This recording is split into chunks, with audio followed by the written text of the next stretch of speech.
ایک صحابی تھے جوان 12-14 سال عمر، عشق لگا سی کھیڑا کھیڑ دینوں 12-14 سال عمر تو ہر وقت حضور کے پاس رہتے تھے۔ صحابہ کہتے ہیں ہم نے سوچا ہر وقت ہی رہتا ہے۔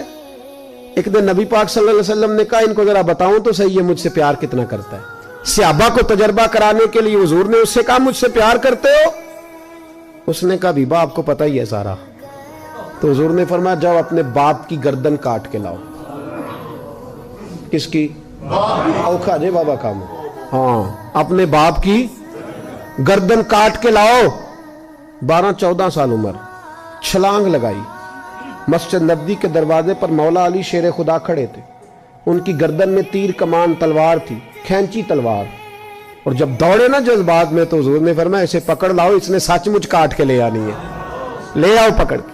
عاشق نزاکت جانتے ہیں۔ حضرت طلحہ بن برا بیمار ہو گئے، بیمار، دن میں 2 دفعہ میرے نبی تیمارداری کرنے جاتے، 2 دفعہ۔ اللہ کرے وہ بیماری میں ہی آ جائے۔ چر ہویا میں نو ترلے لیندیاں کدی موڑ میرے ول واگاں، خواب میری وچ ایک وار جہاں میں ساری عمر نہ جاگاں۔ نبی پاک صلی اللہ علیہ وسلم 2 دفعہ تیمارداری کرنے جاتے، 2 دفعہ دن، 2 دفعہ حضور پتہ لے۔ ایک دن حضور شام کو گئے، ان کا ماتھا چوما تو حضور کی آنکھوں میں آنسو آ گئے۔ پھر میرے حبیب پاک نے ان کے والد کو کونے میں بلایا، کوئی بات کہی، باپ بھی رونے لگے۔ حضور نے پھر پیار کیا، چلے گئے۔ حضرت طلحہ اپنے ابا جی سے کہنے لگے حضور کیا کہہ کے گئے؟ کہا بیٹے کچھ نہیں۔ کہا نہیں مجھے بتائیں۔ کچھ نہیں، رشتہ ہی بڑا نازک، نہیں بتائیں۔ تو باپ نے سر پہ ہاتھ رکھا، کہا حضور کہہ گئے ہیں تو آج شام کو فوت ہو جائے گا، اور جب حضور نے کہا جب اس کا انتقال ہو جائے تو مجھے خبر کرنا۔ والد کو چارپائی پہ بٹھا کے تو حضرت طلحہ نے ہاتھ پکڑ لیا۔ عشق تے اگ دوویں ایک برابر، پر عشق دا سیک ودھیرا، اگ تے ساڑے ککھ تے کانے، عشق ساڑے تن میرا، او اگ دا دارو می تے پانی، مینوں کوئی دسے عشق دا دارو کیڑا، بلے شاہ اتھے کچھ نہیں بچدا جتھے عشق ہوراں دا ڈیرا۔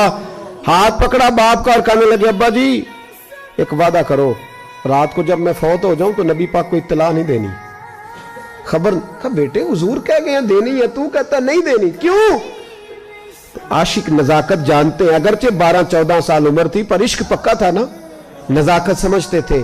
کہنے لگے ابا جی جن گلیوں سے حضور نے گزر کے آنا ہے وہ یہودیوں کی گلیاں ہیں، ایسا نہ ہو میرے جنازے کی خاطر حضور گزرے اور کوئی میرے نبی کو تکلیف دے دے، اس لیے خبر نہیں کرنی مصطفیٰ کو، آپ جنازہ پڑھ کے دفنا دینا۔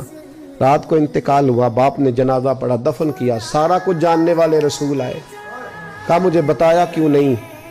عرض کی محبوبہ، کہتا تھا حضور کو تکلیف نہیں دینی، میری ذات کی خاطر تکلیف نہ دینا، نہ کوئی یہودی تکلیف نہ پہنچا دے، گلیاں یہودیوں کی ہیں، قربان جائیں۔ ساری دنیا روضہ رسول پہ، اور میرے رسول نے فرمایا مجھے بتاؤ اس کی قبر کہاں ہے؟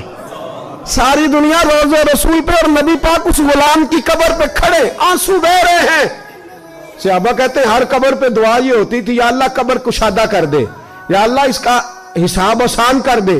یہاں دعا بھی انوکھی، اس کے لیے دعا بھی انوکھی، رشتہ ہی بڑا نازک ہے۔ میرے نبی پاک نے دعا بڑی انوکھی فرمائی، کہا اے اللہ جب میرے طلحہ کی تیرے ساتھ ملاقات ہو تو ذرا اس سے مسکرا کے ملنا، یہ تیری شان کے لائق ہے، ذرا اس سے مسکرا کے ملنا۔ کہتے ہیں وجد ہو گیا طاری، اس لیے کہ جو رشتہ نبی کا امتی سے ہے اور امت کا رسول سے ہے اس کی نزاکت کو صرف غلام جان سکتے ہیں، غلام جان۔ میں نے پچھلے جمعے بھی کہا تھا، مجھے ایک شخص کہنے لگے آپ بتیاں لگاتے ہیں، جھنڈیاں لگاتے ہیں، میں نے کہا بس نہیں چلتا، ہم تو تارے بھی لگا دیں، ہمیں ہمارا پتہ ہی نہیں۔ میرا دل کرتا ہے گلی گلی پھروں اور یہ نعرہ لگاؤں جان ہے عشق مصطفیٰ، روز فضو کرے خدا، جس کو ہو درد کا مزہ وہ نازے دوا اٹھائے کیوں، اور پھر کے گلی گلی تباہ ٹھوکریں سب کی کھائے کیوں، اگر دل کو عقل دے خدا تو تیری گلی سے جائیں کیوں۔